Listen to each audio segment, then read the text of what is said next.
Hello दोस्तों, स्वागत है आपका हमारे YouTube channel momentum science classes में। दोस्तों, आज से हम भौतिक विज्ञान का चैप्टर 2 शुरू करने जा रहे हैं, जिसका नाम है स्थिर वैद्युत विभव तथा धारिता। इसमें हम सबसे पहली हेडिंग पढ़ेंगे वैद्युत विभव। तो वैद्युत विभव किसे कहते हैं? Electric potential. दोस्तों, जो वैद्युत क्षेत्र के किसी बिंदु पर वैद्युत विभव, मतलब वैद्युत क्षेत्र के, वैद्युत क्षेत्र पहले हम बता चुके हैं किसे कहते हैं। तो वैद्युत क्षेत्र के किसी बिंदु पर वैद्युत विभव एकांक परीक्षण धनावेश को अनंत, यानी कि शून्य संदर्भ बिंदु कह सकते हैं जिसे, अनंत से उस बिंदु तक लाने में बाह्य बल द्वारा किए गए कार्य, ठीक, अर्थात वैद्युत बल द्वारा किए गए कार्य के ऋणात्मक मान के बराबर होता है। ठीक ना।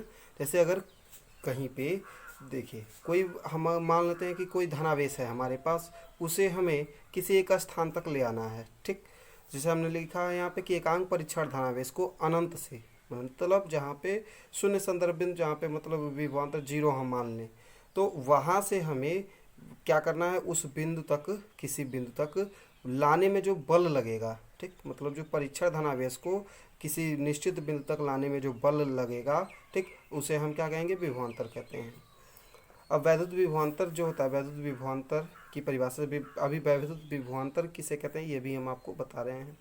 तो वैद्युत विभवांतर की परिभाषा से दो बिंदुओं ए व बी के बीच विभवांतर, विभवांतर मतलब विभव के बीच अंतर, तो V A minus V B, तो जो होगा डब्ल्यू बी माइनस ए, मतलब बी टू ए लाने में जो काम होगा वो बाह्य बल upon Q zero, Q not या क्यू जीरो कह सकते हैं।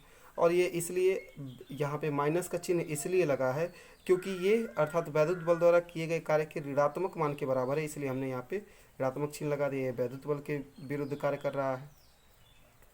अब यदि बिंदु बी अनंत पर हो तो जो वी बी है वो भी इनफाइनाइट हम मान लेंगे, और अभी हमने बताया कि शून्य संदर्भ बिंदु यानी कि वो विभवांतर वहाँ पे हम 0 मानते हैं अनंत पे, यानी कि जो वी ए हो जाएगा, वी ए बराबर हो जाएगा विभवांतर ए वाला जो हो जाएगा हमारा इनफाइनाइट से ए तक लाने में जो बाह्य बल है अपान क्यू नॉट, और यहाँ पे हम माइनस का चिन्ह लगा देंगे। क्यों माइनस का चिन्ह लगाएंगे अभी हम बताए हैं। अब इसमें कुछ विशेष होता है कि पहला पॉइंट, वैद्युत विभव अदिश राशि है, मतलब इसके गुण है कि वैद्युत विभव अदिश राशि है, इसका एसआई मात्रक जूल प्रति कूलाम है। दूसरा पॉइंट है कि वैद्युत विभव का सीजीएस मात्रक स्टेट वोल्ट है, इसका विमीय सूत्र ml2 Tp-3 Ap-1 होता है। एक समान वैद्युत क्षेत्र में दो बिंदुओं के बीच विभवांतर जो होता है V बराबर होता है E इंटू डी, ठीक, जहाँ पर जो D है वो दोनों बिंदुओं के बीच की दूरी है, E तो वैद्युत क्षेत्र की तीव्रता है आपको पता ही है, और V यहाँ पे विभवांतर है। अब आगे पढ़ते हैं हम वैद्युत विभवांतर। ठीक, अभी हमने बताया वैद्युत विभवांतर पढ़ेंगे, तो वैद्युत विभवांतर होता क्या है, इलेक्ट्रिक पोटेंशियल डिफरेंस। ठीक, तो वैद्युत क्षेत्र में एकांक परीक्षण धनावेश को एक बिंदु से दूसरे बिंदु तक ले जाने में, ध्यान दीजिएगा कि वैद्युत क्षेत्र में एकांक परीक्षण धनावेश को एक बिंदु से दूसरे बिंदु तक ले जाने में वैद्युत बल के विरुद्ध बाह्य बल द्वारा किए गए कार्य को उन बिंदुओं के बीच वैद्युत विभवांतर कहते हैं। आशा है समझ में आया होगा, नहीं समझ में आया हो तो कमेंट करके ज़रूर बताएं। अब हम पढ़ेंगे, देखिए चूँकि हमने बहुत ही छाट के आप लोगों के लिए तैयार किया हुआ है ये सभी चीज़ें, ताकि आप लोग सिर्फ यहाँ से पढ़ें तो आपको किसी और, जैसे काका 10 ईयर्स होते हैं, फिर अवतार होता है, इन सब चीज़ को लेने की आवश्यकता ना पड़े। यहीं से आप पढ़िएगा, बोर्ड के एग्ज़ाम में जाइएगा, यहीं से आप क्वेश्चन सॉल्व कर सकते हैं। तो वैद्युत विभव की गणना पूछता है कि बिंदु आवेश के कारण वैद्युत विभव की गणना करिए। ठीक, तो बिंदु आवेश के कारण वैद्युत विभव की गणना करना है हमें, electric potential due to a point charge.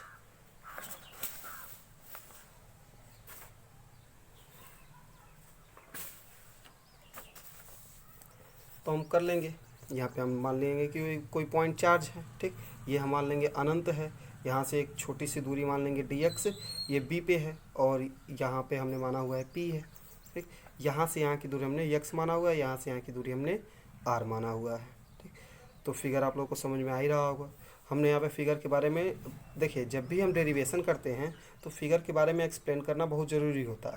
तो हमने कहेंगे कि माना प्लस क्यू कुलाम का एक बिंदु आवेश के परावैद्युतांक वाले माध्यम में बिंदु ओ पर स्थित है। आवेश प्लस क्यू द्वारा उत्पन्न वैद्युत क्षेत्र में आवेश से स्मॉल आर दूरी पर स्थित बिंदु पी पर वैद्युत विभव ज्ञात करना है।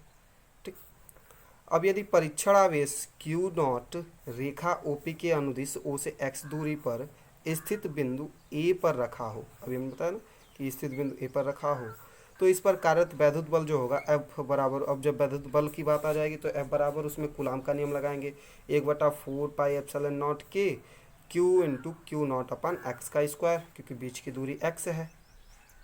ठीक, अब करेंगे क्या हम कि परीक्षण आवेश Q नॉट को A से B तक अत्यंत सूक्ष्म दूरी dx विस्थापित करने पर जो वैद्युत बल के विरुद्ध बाह्य बल द्वारा किया गया कार्य dw, मतलब कार्य बराबर होता है बल गुणे विस्थापन। तो dw तो हमारा बल तो हमारा F है और विस्थापन हमारा माइनस dx हो जाएगा। ठीक, यानी कि हमारे पास F का मान -1/4πε0 के और Q इंटू क्यू जी, ये देखिए Q इंटू क्यू नॉट बटे एक्स का स्क्वायर, ये तो रहेगा ही, और यहाँ पे dx माइनस था इसलिए यहाँ पे माइनस हो गया।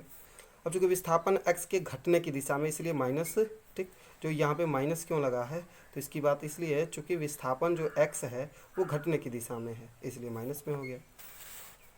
अब हम बात करें आगे, तो परीक्षण आवेश को अनंत यानी कि x बराबर 0 से बिंदु P यानी कि x बराबर r तक लाने में जो बाह्य बल द्वारा किया गया कार्य, तो W इनफाइनाइट टू P जो है बाह्य बल लगेगा। अब इन बाह्य बल द्वारा जो कार्य किया जाएगा ये समाकलन होगा इनफाइनाइट से r तक, और किसका होगा dw का होगा। ठीक, क्योंकि w ही वेरिएबल है इसमें। अब यहाँ पे हमारे पास यह समाकलन करेंगे इनफाइनाइट से r तक, माइनस dw का मान हमने निकाला है -1/4πε0 के और q टू Q0 या Q नॉट बटे एक्स स्क्वायर इंटू dx।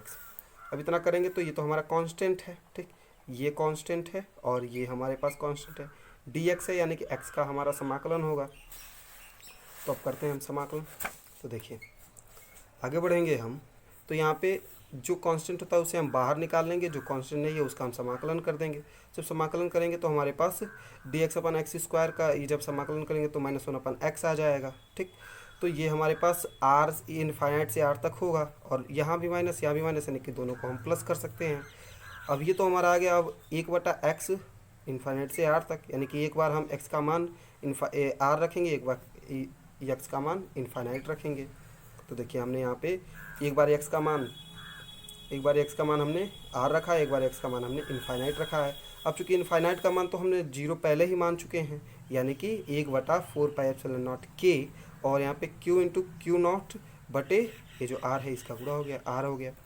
जब आगे हम बढ़ेंगे, अतः बिंदु P पर जो विभव होगा हमारा v बराबर हो जाएगा v, ठीक, इनफाइनाइट टू P जो बाह्य बल लगा है बटे क्यू नॉट हो जाएगा, यानी कि v बराबर हो जाएगा 1/4πε0 के और क्यू नॉट से यहाँ पे जो क्यू नॉट है देखिए क्यू नॉट से बटे में, क्योंकि v ये जो हम निकाल रहे थे ये तो हम यहाँ पे v यहाँ पे इनफाइनाइट टू P तक ही बाह्य बल ही तो फाइंड कर रहे थे, तो बाह्य बल बटे जब क्यू नॉट होगा तो क्यू नॉट से क्यू नॉट एक कट जाएगा, तो v बराबर बच जाएगा हमारे पास 1/4πε0 के। ठीक, और यहाँ पे हो जाएगा q बटे r, क्योंकि q यहाँ पे q0 तो कट गया है तो बचा q और यहाँ पे r तो पहले से ही था तो r हो गया। अब यदि वो निर्वात अथवा y में हो तो यानी कि k बराबर 1 होगा, जब k बराबर 1 होगा तो v बराबर आ जाएगा हमारे पास 1/4πε0 q/r, और यही हमारा एक बिंदु आवेश के कारण विभवांतर होगा।